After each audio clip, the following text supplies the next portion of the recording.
방금 읽었던 요한복음 4장 4절에서 14절 말씀 중심으로 해서 함께 은혜 나눌 말씀의 제목을 왜 생명수인가? 왜 생명수인가라고 이 제목을 한번 제가 정해 보았습니다. 본문 말씀은 지금 북이스라엘 사마리아 수가성을 배경으로 외롭고 상처받은 그 삶으로 살아왔던 한 여인이 예수를 만나 그 인생이 변화된 이야기입니다. 당시 이 사마리아 지역은 북이스라엘의 수도로 알려진 곳이기도 한데, 그러나 이곳 이 사마리아는 훗날 당시 신흥 강대국으로 급부상하고 있었던 아수르라는 나라에 의해서 무참히 짓밟혀 버렸고, 그들로 인해서 도시와 사회적인 그 분위기는 많은 것들이 고통과 폐허의 흔적만 남게 되어 버렸습니다.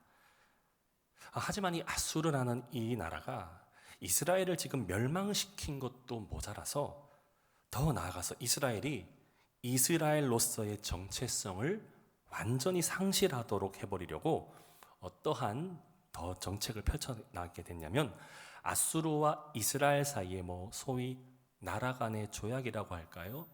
혼혈 정책을 시행하기까지 합니다. 즉 어떤 의미냐? 많은 이스라엘 여인들을 아수르 남성들과 혼인시킨다든지, 반대로 이스라엘 남성과 아수르 여성들과의 혼인 정책을 시행하여서 사마리아의 그 지역을 완전히 겉모습만 사마리아 간판이었지, 그러나 나라 안은 이미 아수르의 문화와 사상으로 물들이고 있었다는 것입니다. 마치 우리나라가 일제의 감정기 때 왜 연세 있으신 어르신들은 다 아실 테지만 바로 왜 한국 사람의 이름을 일본식 성으로 바꾸는 왜 당시 창시개명이라고 다 들어보셨죠? 창시개명 정책이 있었지 않습니까? 마찬가지 대한민국을 완전 일본의 사회와 문화로 바꾸어 버린 그러한 모습처럼 지금 펼쳐져 가고 있는 이 사마리아의 분위기도 이와 같았다라고 생각하시면 빠른 이해가 되실 겁니다. 어찌되었든 본문에 나오고 있는 이 여인의 상황도 지금 본문 18절로 한번 우리가 확인해 봤을 때에 지금까지 그녀가 살아오며 자신의 남편이 총 6명이라고 언급하고 있는데, 추측해보면 그녀의 6명의 남편들 중에 전부가 이스라엘 출신이었을지, 아님 혼혈 정책을 시행하던 그 분위기였던 터라 아수르 출신의 남성과도 살아온 모습도 있었을지는 잘 모를 수도 있습니다. 이러한 어지러운 현장 가운데 오늘 예수님께서는 사마리아 지역을 몸소 일부러 들어가실 원하셨습니다. 하지만 대부분의 유대인들은 사마리아에 대해서 당시 선입견들이 다들 좀 많이 갖고 있었는데요. 뭐냐 하면 절대로 이 더러운 곳, 이방 나라의 혼혈로 물들어진 사마리아의 그 유대 민족들과는 상종하지 맙시다라는 사상이 강하게 자리 잡혀 있었습니다. 아마도 아브라함의 혈통과 유대인으로서의 자존심을 저 사마리아 사람들은 이미 상실을 했다라고 여겼기 때문입니다. 그럼에도 예수님께서는 유대인들의 이런 선입견들을 전혀 아랑곳하지 않으셨습니다. 저는 그래서 곰곰이 이렇게 본문을 연구해 보면서 우리 예수님께서도 분명히 유대인이셨지 않습니까? 유대인이셨어요. 그런데도 저는 주님께서 지금 사마리아 땅으로 향하시려는 이 자체만으로도 너무도 큰 은혜라는 생각이 들었습니다. 사마리아로 향하여 하시겠는지라고 하는 이 결단만으로도 저에게는 너무도 큰 은혜로 다가왔습니다. 왜냐? 모든 유대인들이 외면하고만 있는 오늘 이 사마리아에 대한 문화와 분위기, 그러나 우리 주님께서는 어느 한 누군가를 직접적으로 만나주시며 생명 주시기 위해 한 걸음 한 걸음 다가가시는 것만으로도 이미 충분한 은혜가 아닌가라는 생각이 들었기 때문입니다. 또한 만약 예수님의 이런 결단이 없으셨다면 오늘 본문의 사마리아 안의 역사는 아무런 일 없이 평범한 일상의 하루만 버젓이 지나갔을지도 모르기 때문입니다. 따라서 당시 이 아수르의 이 혼혈 정책으로 이미 이스라엘은 스스로 뭔가 지금 변화의 조짐은 거의 불가능한 것 같습니다. 그렇다 보니 신앙은 마치 이스라엘의 간판은 달고는 있지만 이 사마리아의 모습과 신앙도 앗수로와 섞여진 채 이것도 아니고 저것도 아닌 그들만의 답답한 인생이 좀 예상되어져 보입니다. 저는 그래서 이러한 모습을 반영해주는 한 단어가 본문 속에 하나 떠올려졌습니다. 본문 6절 말씀 한번 볼까요? 6절 말씀이에요. 거기 또 야곱의 우물이 있더라. 예수께서 길 가시다가 피곤하여 우물 곁에 그대로 앉으시니 때가 6시쯤 되었더라. 바로 여기서 제가 주목하고 싶은 단어가 하나가 딱 등장하고 있어요. 바로 야곱의 우물. 성도님들, 야곱의 우물이라고 하면 어떤 상징적인 의미가 담겨져 있을 것 같아 보이십니까? 야곱의 우물. 기본적으로 접근해 보자면 야곱이 마치 이 우물의 창시자인 것과 동시에 또 왜 야곱이란 사람은 특히 유대인들에게 알려진 존경의 인물입니다. 왜냐? 아브라함의 혈통을 잇는 인물이었고 그러니 신앙적인 전통도 그렇고 마치 자신들의 혈통에 있어 깊은 뿌리를 내린 인물이라고 여겼기 때문에 그런 의미에서 오늘 이 야곱의 우물은 이들에게 역사적으로 소중한 유산이라고 배워왔을 것입니다.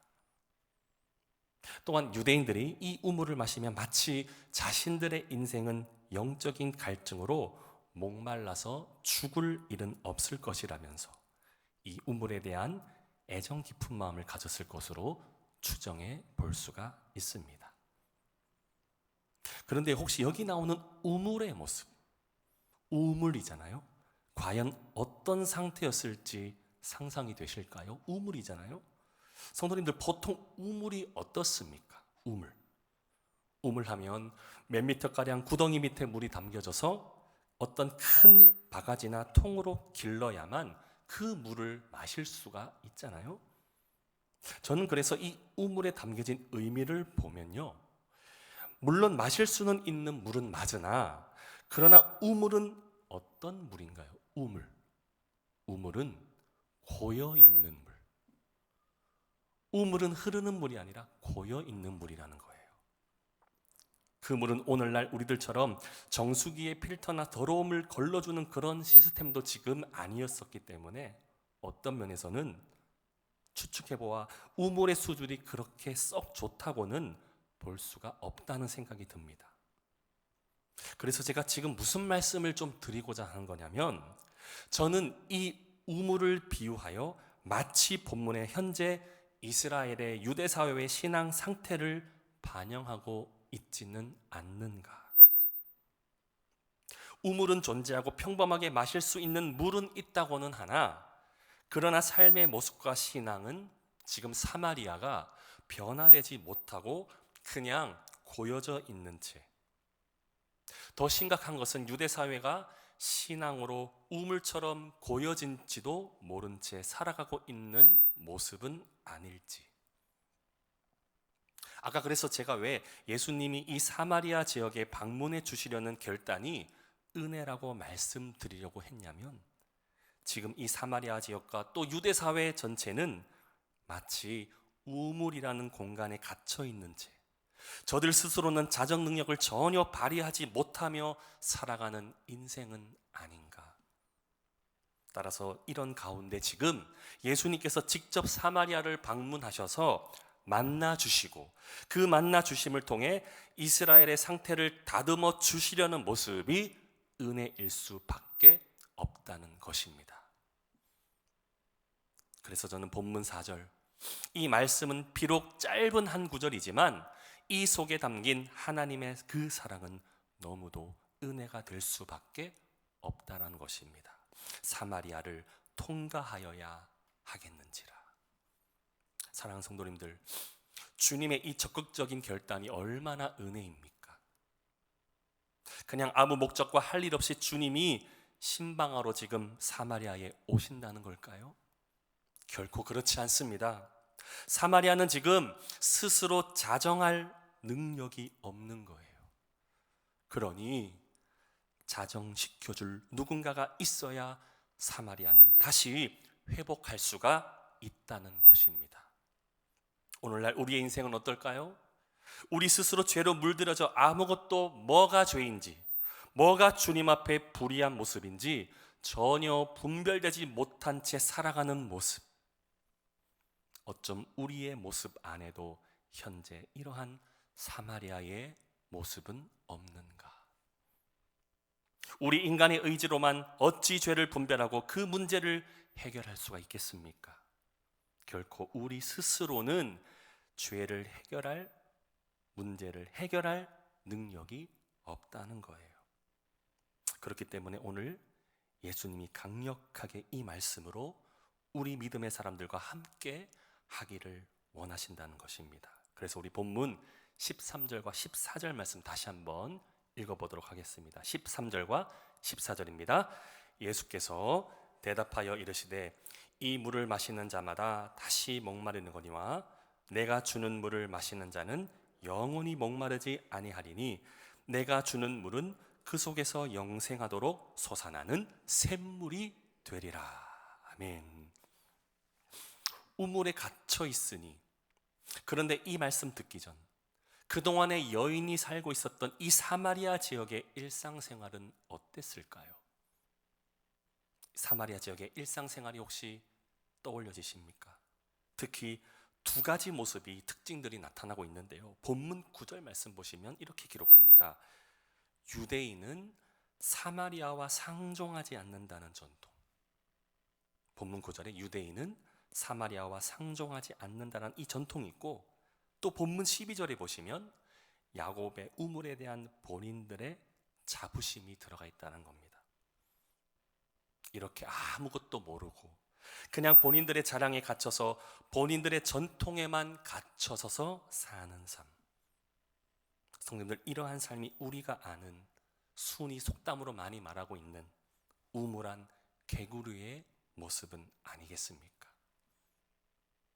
신앙적으로 지금 율법주의에 갇혀서 율법의 속 깊은 정신을 모르고 살아가는 우물과 같은 인생을 성경은 훤히 알려주고 있다는 거예요. 지금 제가 율법주의를 방금 언급했습니다. 성도님들, 우리가 율법 많은 우리가 이 단어들을 들어왔었는데, 그럼 율법은 뭐고 그 율법주의는 도대체 왜 문제가 된다는 이야기일까요? 우리가 율법주의를 경계해야 된다, 율법주의 많이 들어왔을 터인데요, 제가 이거를 쉽게 구분할 수 있게 여러분에게 설명드리고자 해요. 우리가 요즘 겨울이잖아요. 겨울에 우리가 찐빵 많이 먹을 때 자주 있죠. 찐빵 우리가 사다 먹을 때가 많이 있죠. 그럼 이 찐빵을 가지고 많이 알고 있는 속담 중에 뭐가 있을까요? 안고 없는 찐빵, 이런 말 우리가 많이 하잖아요, 그죠? 뭘까요? 안고가 없다는 말은 무슨 말일까요? 진짜 맛있는 빵은 안고가 결정해 준다라는 말이죠. 바로 알맹이가 없는 것은 찐빵의 자격으로 아무 의미가 없다는 말입니다. 즉 율법이란 비유하자면요, 찐빵 전체를 가리키는 것이고, 그런데 율법주의라는 뜻은요, 빵 안에 있는 안고와 더불어 전체적인 빵 맛을 느끼지 못하고 마치 빵 겉표면 껍데기만 계속 뜯어 먹고 있는 모습이 바로 율법주의와 같다라는 말입니다. 그러니까 속 깊은 정신을 율법을 통해서 알아야 되는데 겉표면만 계속 빵 맛을 느끼고만 사는 그러한 신앙, 그것이 바로 율법주의가 된다라는 말이에요. 그런데 우리가요, 성도님들, 오해해서는 안 될 게 하나 있어요. 오해해서는 안 될 게, 성도님, 율법이 하나님의 말씀입니까? 아닙니까? 여기서 우리 질문 드리면 갑자기 막혀요. 율법이 하나님의 말씀이에요? 아니에요? 십계명 하나님의 말씀입니까? 아닙니까? 아니에요? 십계명 하나님의 말씀입니다. 그런데 예수님께서 이 율법에 대해서 어떻게 생각하고 계신지를 아시면 돼요. 마태복음 5장 17절 보시면 이런 말씀이 있거든요. 자, 이 말씀 한번 마태복음 5장 17절 한번 읽어보겠습니다. 내가 율법이나 생각하지 말라 폐하러 온 것이 아니요 완전하게 하려 함이라. 여기 본문 지금 마태복음에서 예수님께서는 지금 율법의 본질 그 자체를 무시하시면서 그게 지금 잘못되었다 이걸 지금 언급하시는 게 아니에요. 율법, 특히 우리가 잘 아는 모세가 시내산으로부터 받은 십계명도 분명히 하나님 말씀 분명히 맞습니다. 지켜야 하지요. 그런데 뭐가 문제가 되고 있느냐? 특히 율법주의자들, 특히 바리새인들이나 서기관들이 율법을 주신 하나님의 속뜻을 깨달아야 하는데 이들은 단지 율법에 적힌 문자 그 자체에만 꽂혀 있었는데다가 지켜야 할 것, 안 지켜야 될 것 합쳐서 613가지가 됩니다.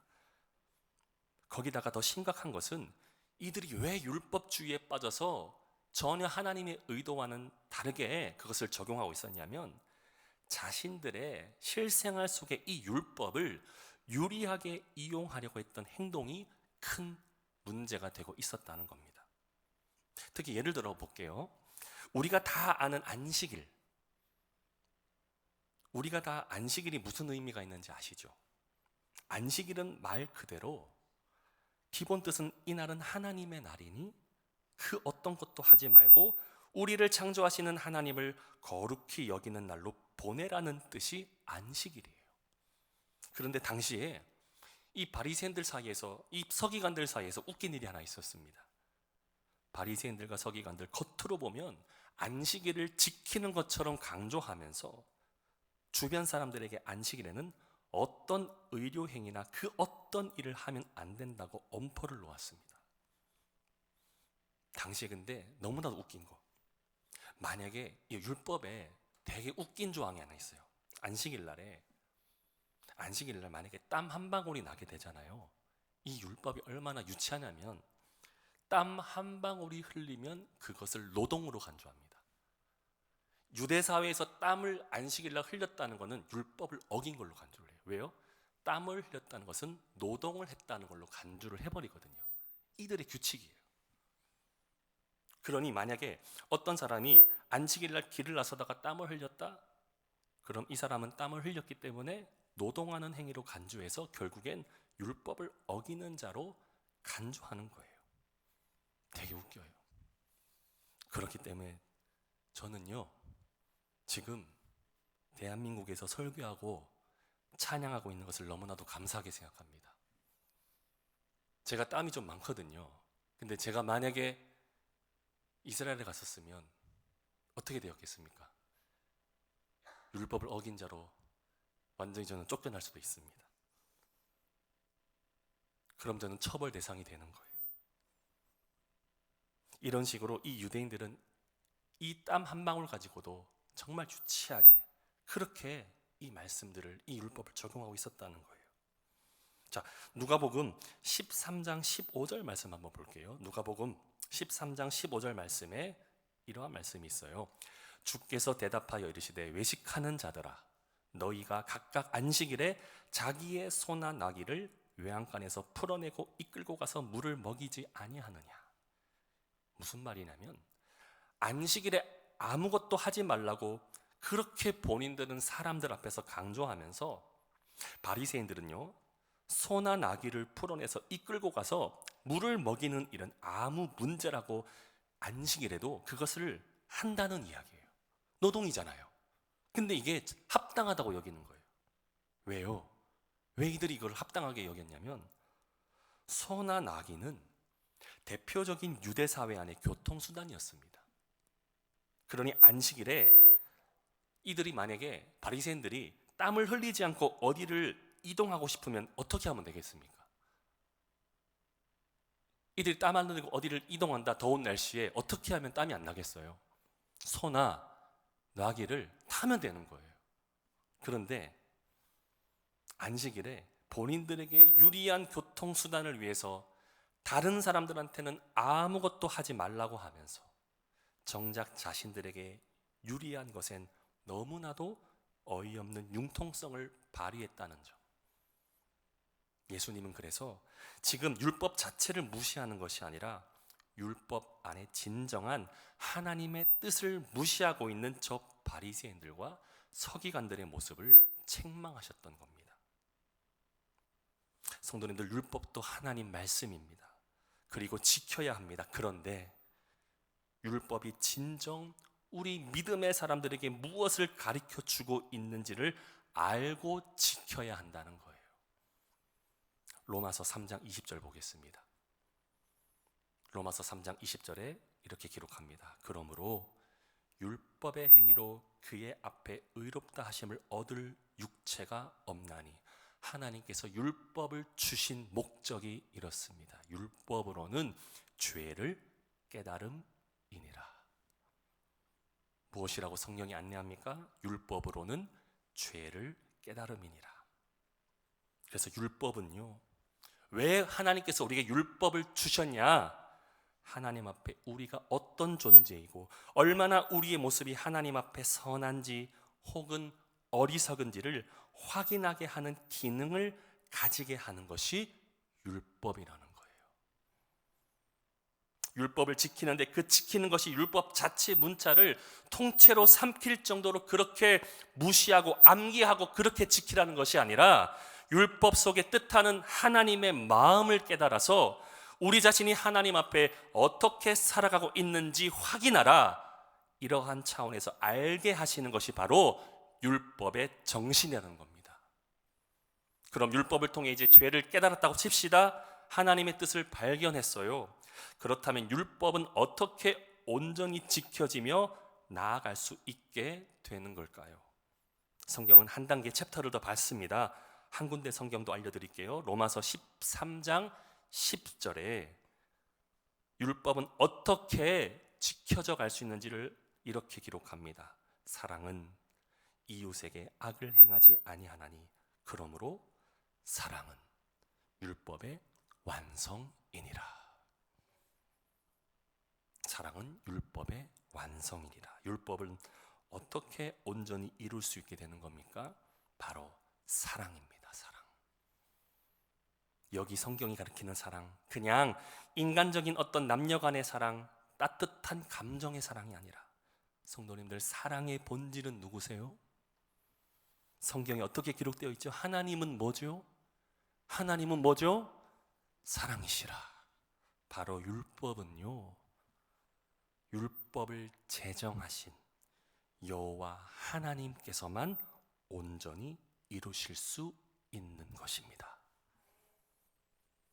인간의 그 타고난 실력으로 율법을 지킬 수 있고 이뤄내는 것이 아니라 율법을 제정하신 여호와 하나님께서 온전히 이루실 수 있는 것.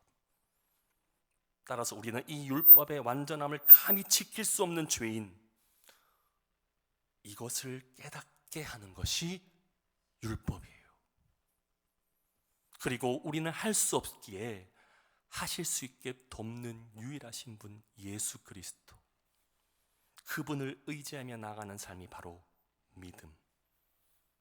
이 믿음의 의로운 것들로 우리 안에 역사하시는 예수 그리스도가 율법을 온전히 이루어가게 하시는 것.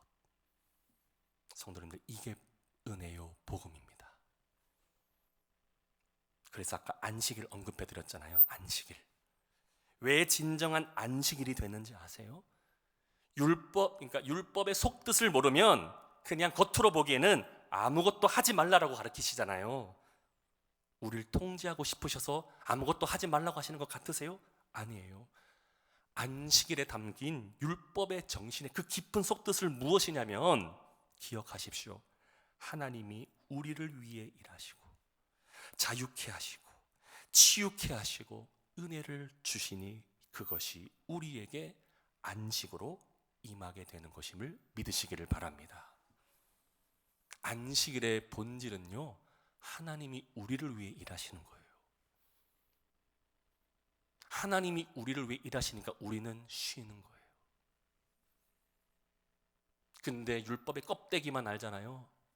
아무것도 안 하면 안식을 지키는 거로만 생각하는 거죠. 이게 신앙이 아니에요. 신앙은 하나님의 속 깊은 뜻을 깨달으며 나갈 때에 진정한 신앙이 되는 줄 믿으시기를 바랍니다. 그래서 우리가 방금 본문 14절을 읽었지 않습니까? 그렇다면 왜 오늘 주제로 넘어갑니다. 예수님이 허락하시는 물은 저 우물과는 뭔가가 다르다는 걸까요? 왜 생명수라고 말씀하시는 걸까요? 뭐 좋은 회사에서 만든 물? 우리가 잘 아는 제주도 삼다수와 같은 그런 물이라서요? 아닙니다. 아까 우물은 뭐예요? 깊숙한 지하에 몇 미터의 아래에 갇혀 있고 고여 있습니다. 그런데 우리 주님께서 공급하시는 물은요, 갇힌 물이 아닙니다. 고여진 물이 아니라 왜 생명수인가? 바로 주님이 주시는 생명수는 왜 생명수이냐? 흐르는 물을 주시고, 흐르기 때문에 자정될 수가 있고 변화될 수 있는 물로 허락하시기 때문인 줄을 믿습니다. 고여 있으면 썩잖아요. 근데 주님이 주시는 물은 왜 생명수냐? 흐르는 물이니까. 흐르는 물이니까 생명수예요. 좋은 수질이 아니라서 그게 아니에요. 흐르기 때문에.